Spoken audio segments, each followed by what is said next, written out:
Seterusnya, apabila kita telah menjelaskan apa dia objektif, dalam kita merancang projek, kita perlu menentukan apakah aktiviti-aktiviti yang perlu dibuat, aktiviti ataupun apakah elemen-elemen kerja. Okey. Jadi untuk kita menentukan aktiviti, maka ada dua approach, dua pendekatan. Pertama ialah brainstorming. Jadi brainstorming ni sesuai untuk projek-projek kecil. Jadi brainstorming ni ialah kita duduk sama-sama dan kita sama-sama fikirkan, dan apa saja yang datang dalam fikiran kita, kita akan tulis. Okey, jadi itu sesuai untuk projek yang kecil. Namun begitu, projek yang lebih sistematik dipanggil sebagai work breakdown structure. Iaitu bila kita throw in, kita buat brainstorm, kita perlulah juga connect them together, sebab ada mungkin satu orang dia menyatakan satu perkara yang terlalu umum, mungkin ada satu orang yang menyatakan tentang perkara yang terlalu khusus. Contohnya satu orang dikata tentang bina rumah. Apakah work element dalam bina rumah? Mungkin dia kata siapkan bangunan. Okey, tapi seorang lagi mungkin dia kata memilih paku yang hendak digunakan. Okey, jadi dua-dua tu memang benda yang terlibat dalam pembangunan sebuah rumah, tetapi satu terlalu umum dan satu lagi terlalu spesifik. Jadi dalam work breakdown structure ni kita akan rancang dari segi apakah work element yang reasonable lah dari segi perinciannya. Jadi work breakdown structure dia memecahkan projek kepada manageable pieces, iaitu bahagian-bahagian yang boleh diuruskan.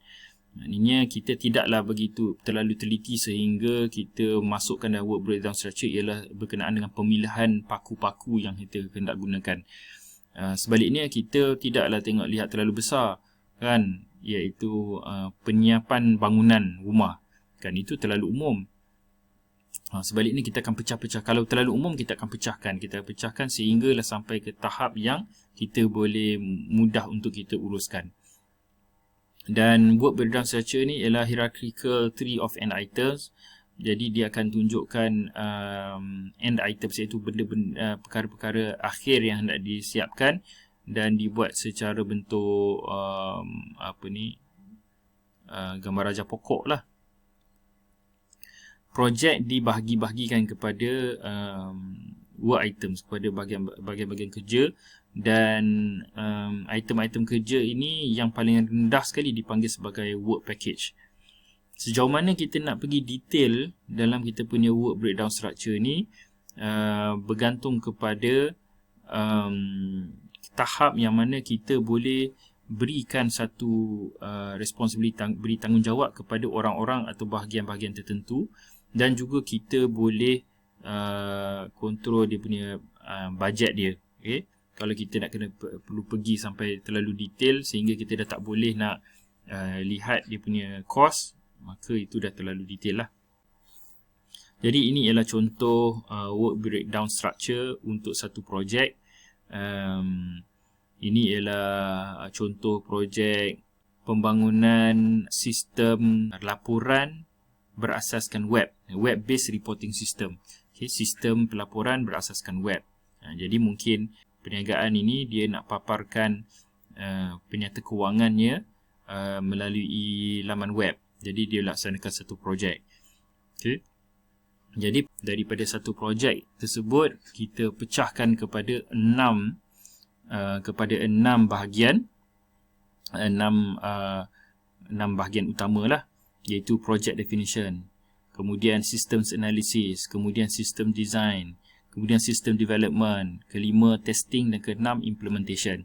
Tetapi itu masih umum lagi, jadi kita turunkan lagi, kita pecahkan lagi. Problem definition kita pecahkan kepada gather data, kemudian kita pecahkan kepada study feasibility, kita pecahkan kepada prepare report. Mungkin untuk problem definition memadai untuk kita pecahkan kepada sehingga level 2, tetapi untuk system design kita akan pecahkan lagi kepada level 3, iaitu daripada system design kita pecahkan kepada input and output, processing and database, evaluation, prepare report. Kemudian kita akan pecahkan lagi input and output itu kepada menus, kepada data entry screen, kepada periodic reports dan juga ad hoc queries. Kemudian jadi ini secara umumnya satu work breakdown structure. Jadi dia memula daripada satu tersebut ialah yang top one tu, itu ialah projeknya. Kemudian projek tu dipecahkan kepada 6 bahagian. Kemudian setiap 6 bahagian work element tersebut dipecahkan lagi kepada sub work element, dan akhir sekali, paling bawah sekali, untuk setiap cabang tersebut dipanggil sebagai work item. Dan dalam gambar rajah ni, kita di samping kita tunjukkan apa bahagian-bahagian work element dalam projek, kita juga tunjukkan orang yang bertanggungjawab untuk bahagian-bahagian tersebut.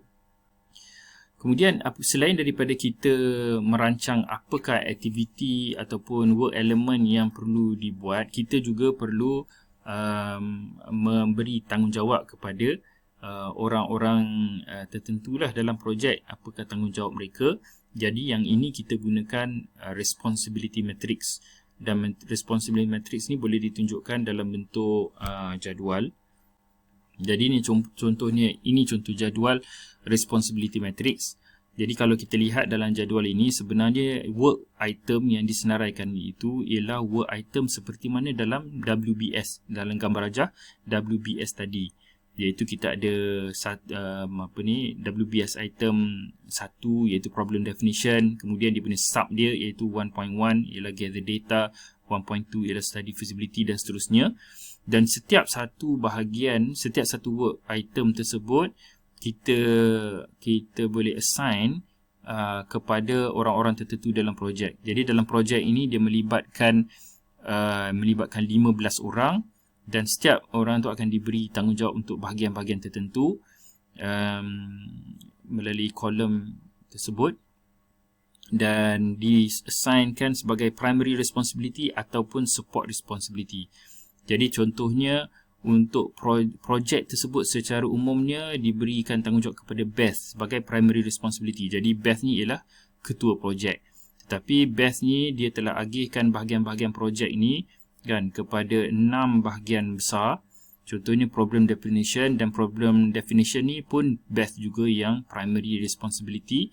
Tetapi di dalam problem definition, bila pergi kepada study feasibility, yang itu diberi tanggungjawab kepada Jack. Tetapi orang lain pun akan bantulah, iaitu support responsibility yang ditandakan dengan S.